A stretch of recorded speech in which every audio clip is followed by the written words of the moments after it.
Hello，大家好，我係 Helen。咁今日咧就其實就唔喺肇慶，都唔喺江門嘅，咁就嚟咗距離江門同埋肇慶咧係千里之外嘅湖南懷化縣寧嘅一個縣城嘅。咁其實今日就已經係嚟到呢個地方嘅第三日啦，係我哋5號出發，今日係8號，咁啊第3日嚟到呢度啦。咁前2集咧，其實都有去咗好多地方，同埋食咗好多好嘢，但係咧就冇拍到視頻同大家分享嘅。咁今日咧實在係忍唔住想同大家分享一下我哋今日第3日嘅行程啦。咁點解咧？係因為我哋今日咧就喺親戚嘅安排之下咧，喺呢一個縣寧嘅江邊呢度咧住咗一間好靚嘅民宿。咁所以就忍唔住同大家分享一下。嗱，我哋今晚住嘅呢間酒店咧就叫做雲龍。冇睇佢外表咧平平無奇啊，以為就係咁簡單嘅一間普通民宿啊。其實並非嘅，外表平平無奇，但係內容係非常之有驚喜嘅。御園就係我哋今晚住嘅呢間房啦，馬房界4號。咁入去之前，同大家講講呢度嘅歷史先嚇，好勁嘅喎！呢度啲磚咧，呢啲係石嚟嘅，呢啲係石嚟嘅，而且咧係已經係幾十年嘅石嚟嘅，係未復活過嘅。咁上邊咧就係啲青磚嚟嘅嚇。咁一直往上行咧，都會有一啲酒店，都係酒店嘅民宿嚟嘅。咁呢個係我哋第一間。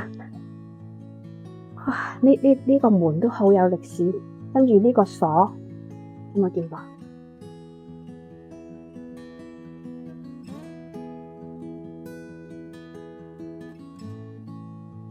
入到嚟係一個開放式嘅，大家講嘅開放式嘅天井啦。我哋住嘅房，溪俾大家睇睇，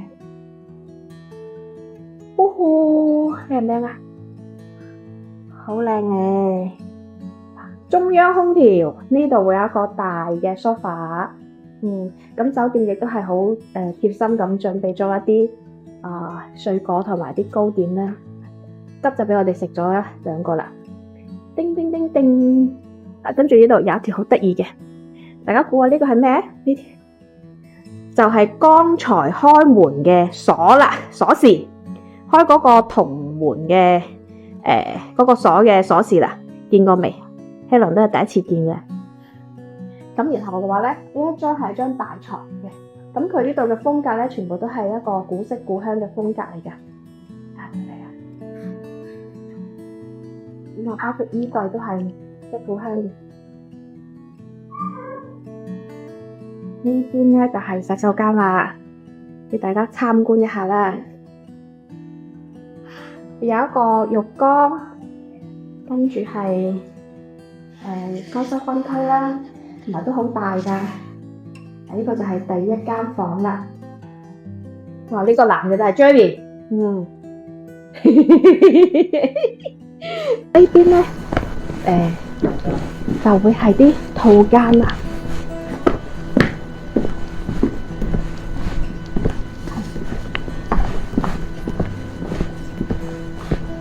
呢度啲套間咧，好多全部都喺晒2樓嚟。嗰陣我哋再上去睇啊。咁呢度嘅空間咧，就會係呢邊嘅住客咧，會喺度活動噶啦。非常之靚嘅環境，所以我好中意呢度。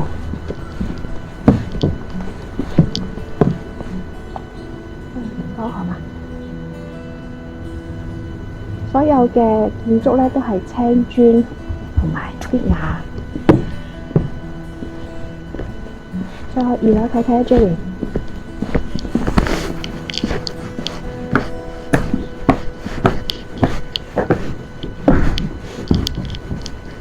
佢每一個房間咧，出邊都會配置咗一個茶几同埋2張梳化，咁你啲住客咧可以坐喺度就望得到呢一個陽光河㗎，係啊，坐喺度都可以睇到呢一個陽光河。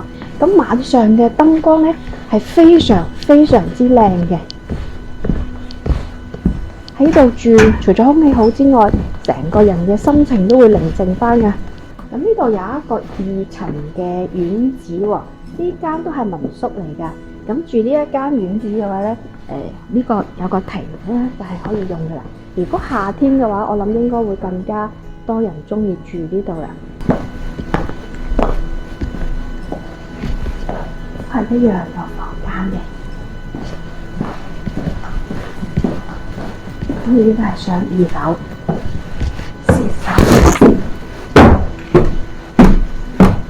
都係2樓個廳。咁跟住咧，2樓都有2間房嘅，呢度有個露台。出到露台之後咧，我哋就去睇翻剛才1樓嗰度啦。呢個就係沈從文嘅故居啦。咁呢一棟樓咧就係佢修建嘅。佢每一次途經呢一度嘅時候咧，佢都會喺度小住。咁同埋咧，佢有啲親戚朋友嚟呢度咧，都會住喺呢邊度嚟噶啦。因為佢接待，即係等於佢第2個家啦。你轉頭